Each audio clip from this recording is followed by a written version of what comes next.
thevoicebefore-the-void.net. A Little of Chickamauga by Ambrose Bierce. Read by The Voice Before the Void. The history of that awful struggle is well known. I have not the intention to record it here, but only to relate some part of what I saw of it. My purpose, not instruction, but entertainment.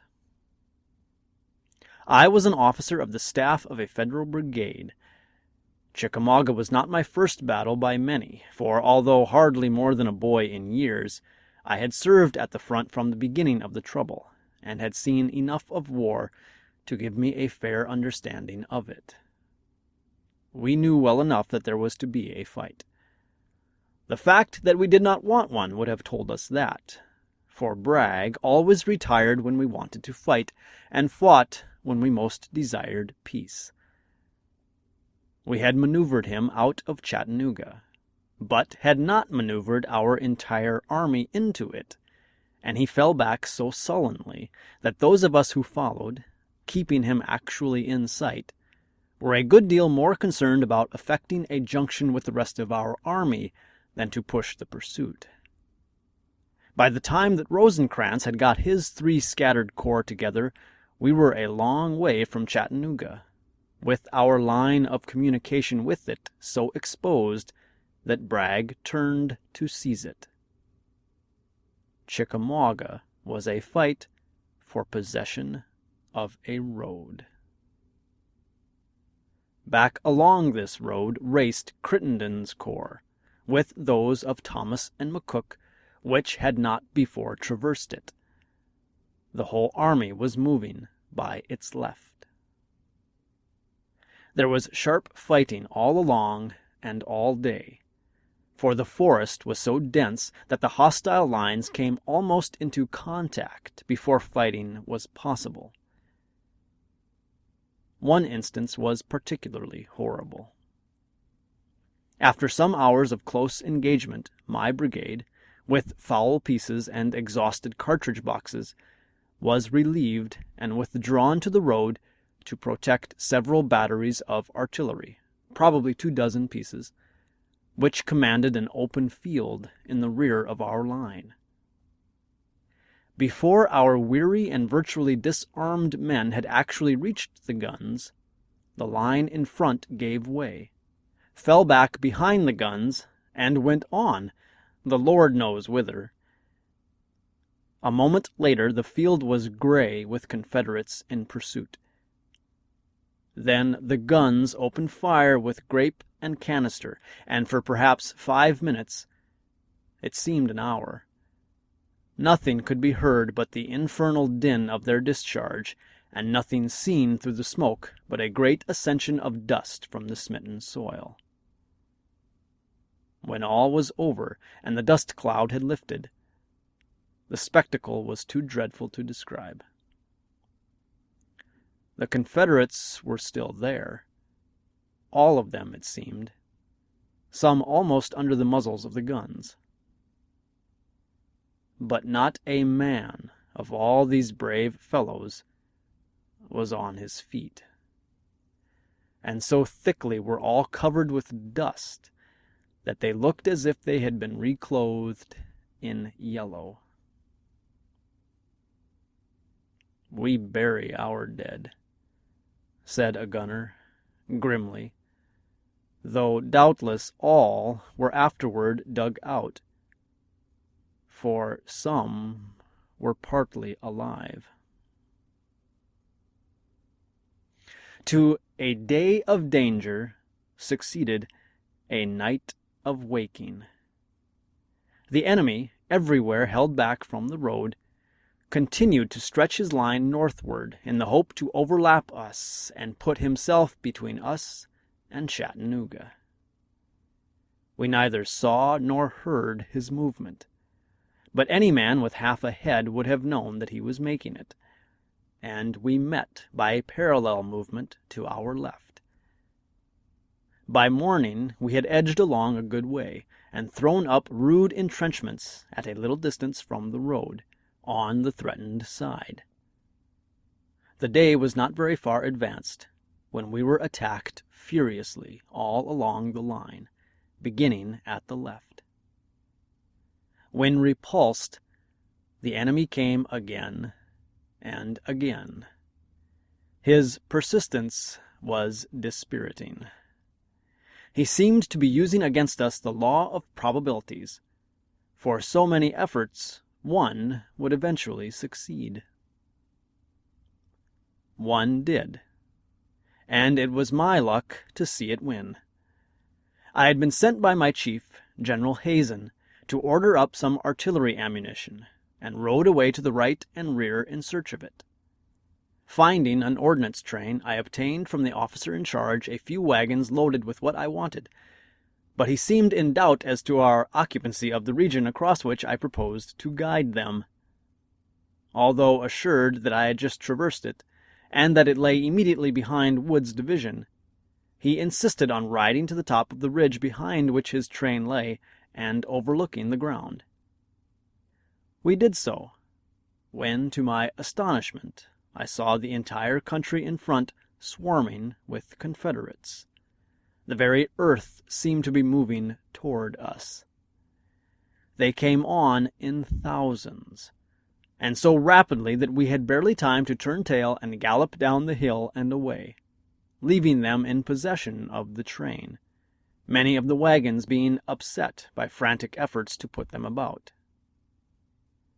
By what miracle that officer had sensed the situation I did not learn, for we parted company then and there, and I never again saw him.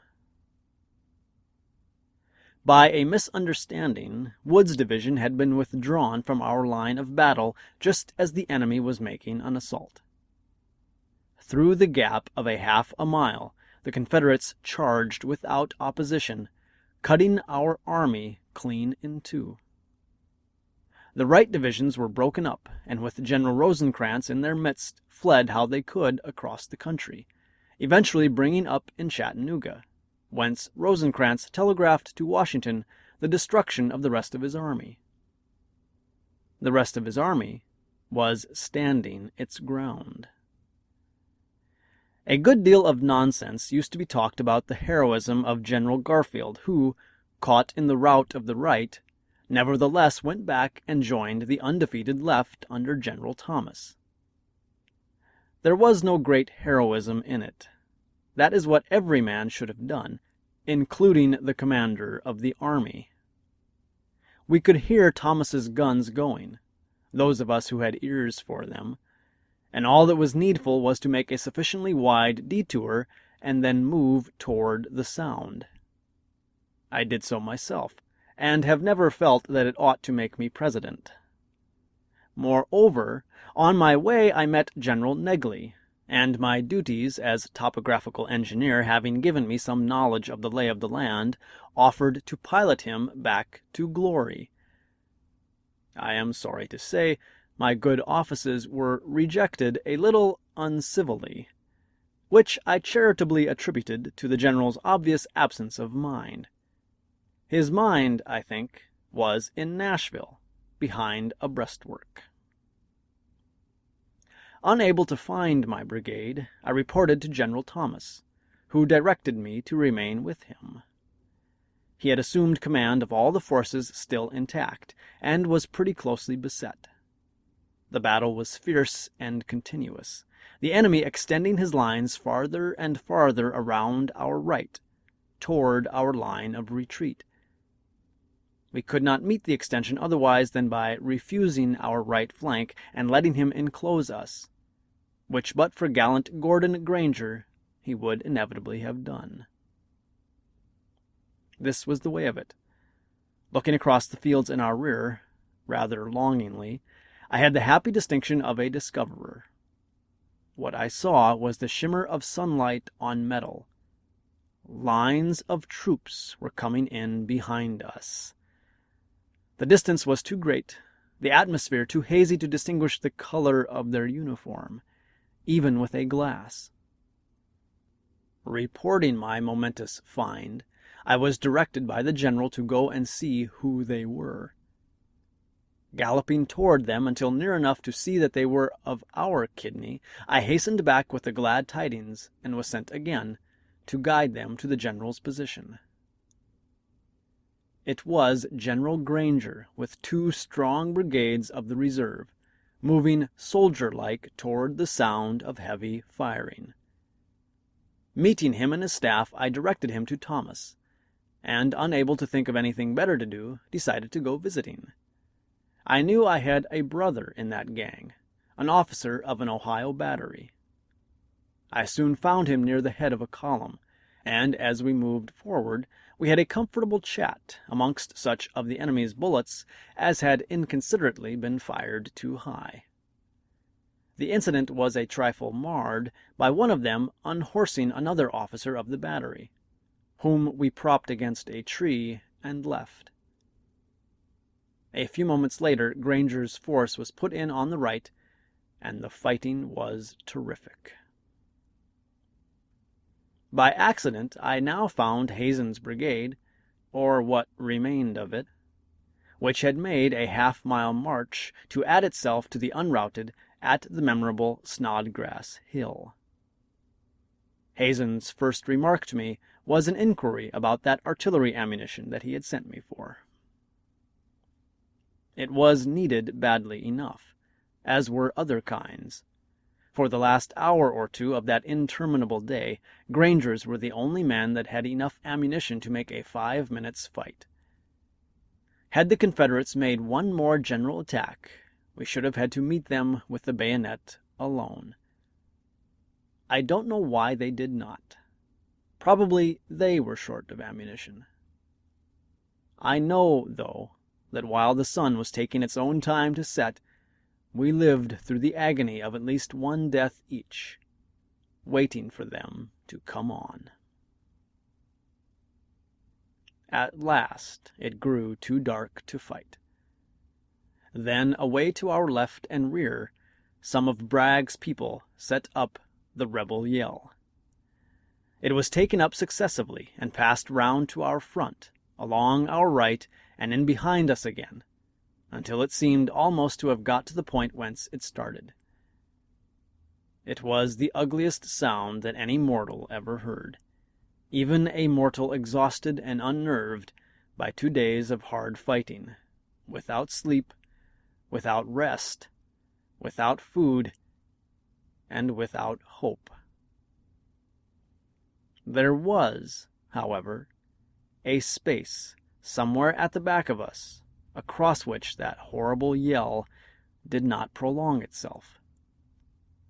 And through that we finally retired in profound silence and dejection, unmolested.